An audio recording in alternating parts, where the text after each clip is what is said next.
I feel like I should say something about this real quick because I was watching these videos on YouTube, and they're like these beautiful women and reactions to them as they're walking down the street. So the first one that I ever saw was like, this woman's dressed like old money lady. She's young, she's probably in her late 20s or something.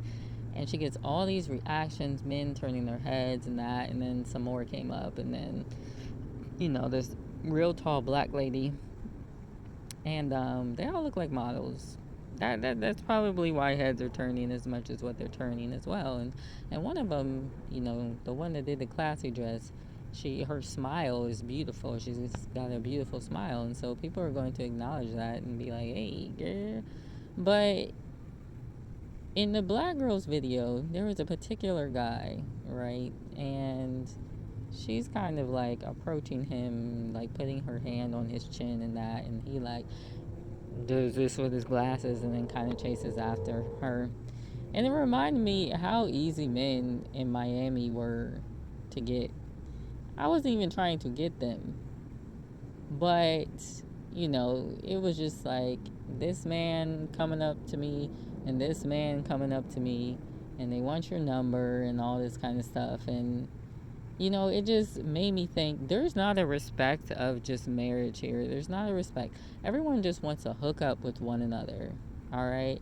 That's all it felt like to me. Like, y'all are just all here to hook up. And the lack of respect that you have yourself, for your body, is really mind boggling. It's a little weird that y'all don't care at all that you're just hooking up with random folks. This Asian guy approached me. Now, I've had a love for Asian men because there's a Korean man, it's over 10 years ago, that he just treated me with a lot of respect. And, he should have been the man that I should have dated and married and everything, but he ended up passing away at like 27 years old. He was so young. And then I stayed with a Korean guy, another Korean guy, when I was in Australia before I became a Christian, and we never did anything. We slept in the same bed, never did anything, just had conversations about life, and were able to help work each other through, what we were going through. And so, I've had like a soft spot in my heart, especially for Korean men. And so this Vietnamese man comes up. Satan knows I want to visit Vietnam. Right? Satan knows that I have a soft spot in my heart for Asian men. All right? And so I'm hanging out with this girl, and I'm starting to like, she said something about being a mirror for people, and I didn't really quite understand because she was talking about how she was a believer in Christ and all that. Well, he said, "Oh, his soul is so ugly. His soul is so ugly." Now, I'm the type of person, I'm going to try to figure this out on my own. It's not going to be you just putting the word in my ear type deal. But as I was talking to this man, I was like, there is an evil spirit on this dude. There is. She wasn't wrong about it. Of course, like, why are you talking about you're a mirror and all that? That's real weird. But anyway, and he started like asking me about my faith. And this is like the second time that this has happened in 2 weeks, where I'm encountered by a man and he starts asking about my faith. And they both, one was in Colombia and one was him. And they both asked the same question. So, do Christian people hook up with people? Like verbatim.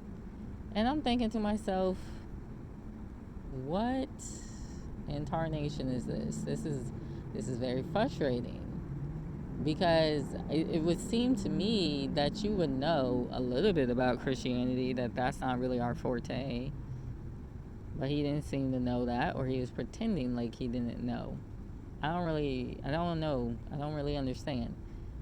But I felt like I made it very clear, like, I'm not interested in hooking up with you. That's not what I'm here for. And he asked, like, what about, why is it that Christians want to only hook up during marriage or whatever? And so I gave him a whole spiel. It was like a literal, like, I spent almost 10 minutes talking about the single parenthood and all this kind of stuff, building your foundation, your family's foundation very strong. You can't do that if you're just the type of person that just wants to hook up. and not have a marriage and not have kids and that kind of stuff. And so he was like, oh, that makes sense. But still has the audacity to message me at 2 a.m. in the morning. I told him, have a good night at like 10, because he messaged me, nice meeting you, have a good night. And so I messaged him back. And then I wake up at like 2 in the morning and he had messaged me talking about, it's going to be difficult without you. I'm like, y'all are like so desperate. But from what I've been told, I look younger than what I am. Everybody thinks I'm in my late 20s, maybe like early 30s, but I'm 40. And so I think young men, we'll put it that way, they think that they can get one over on me. I mean, you could have 10 years ago before I became a believer, but now, no, God has shown me my worth. I'm not trying to hook up with anybody. And I told him that. I'm like, it's not even worth it. Like, nothing about it is worth it to me. Disgusting people's souls, like, interchanging with yours. No. And I told him about how women get attached and all this kind of stuff in one ear and out the other. So I said, this feels like an entity, because it feels like the same thing that was operating through this other dude in Colombia. It's like going through one ear and out the other. And he just thought he kept saying things that were going to hook me. And it's like, no, like, I'm not. Did you not hear me the first 50 times? So I said, this has got to be a demon or something. And the fact that it repeated almost the same behavior and some of the same words as the other dude, like, no, that's an entity. That's a demon, right? And then there was this other dude. He seemed cooler.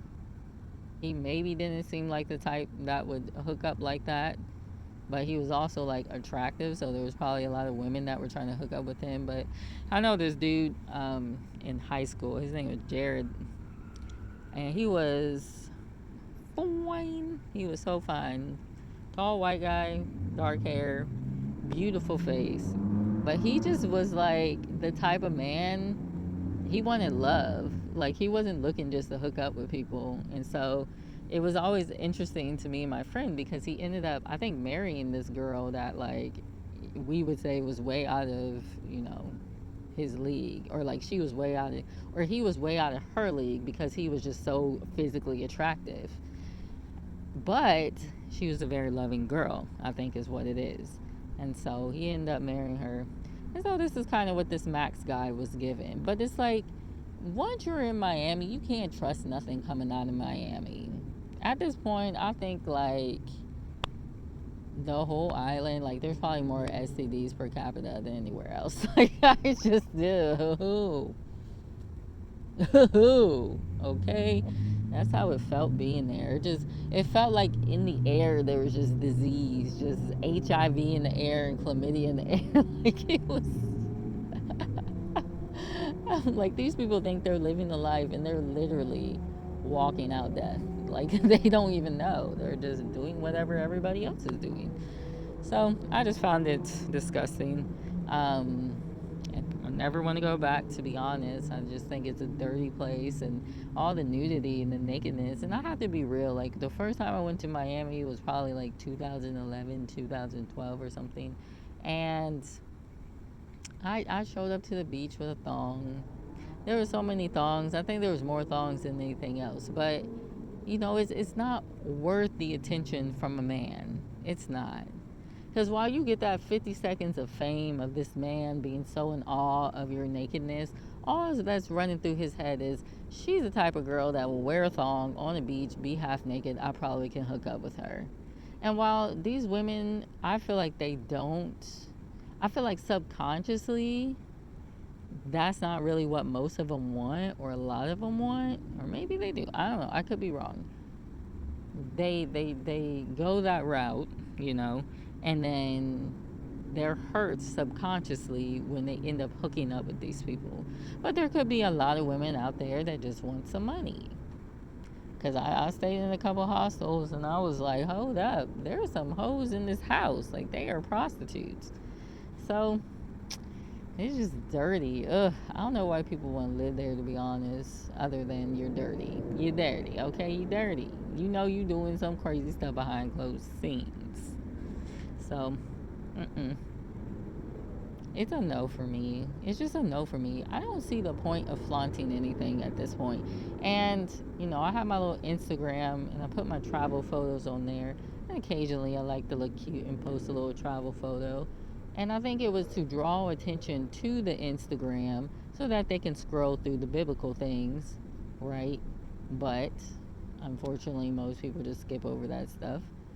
But I'm like, at this point, I feel like I don't even want to do that anymore because why do I need to do it? Why do I need to impress anybody? Why do I need to impress any dudes? All right, this world is vanity, vanities of vanities, and I think about all the people on Instagram who want to post these photos of themselves, and oh, it feels like a very fleeting thing. It feels very like it leads to nothing. Except again, the 50-second attention from somebody. So I say, this is definitely not the lifestyle for me. And I was like, how can these men that are like 60, 50, 60 continue in this? Why do you want to continue in hookup culture?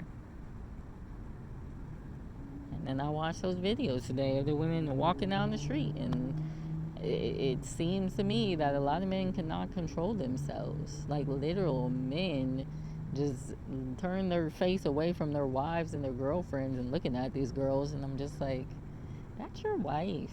You have no respect for her. And is it that serious to see a attractive woman? Like, how is it that serious? I be seeing attractive men all the time, and I'm like, at this point, no, it don't matter. Why does it matter in the first place?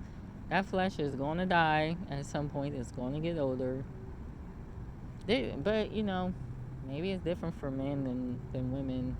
I know, like, there's been a couple times in life where I've seen an attractive man, like a real, like, dang, that is a beautiful man, and I had a hard time, like, not thinking about that person. It was one person that I cleaned for, and he was just so attractive to me, but I don't even know if it was fully human or if it was like a warlock, because he did have a suite in like downtown Chicago, and something was off with his spirit. So that's why you got to be careful. That's why you can't be worried too much about looks, because the angels seduce the women on earth, all right? I don't think the angels are ugly. So, Lord have mercy. And that brings up another subject. I feel bad for all these people that done hooked up with fallen angels and have kids by fallen angels and don't even know that. It's crazy out here. That's why you must stay prayed up and stay in God's face. Anyway, y'all be blessed.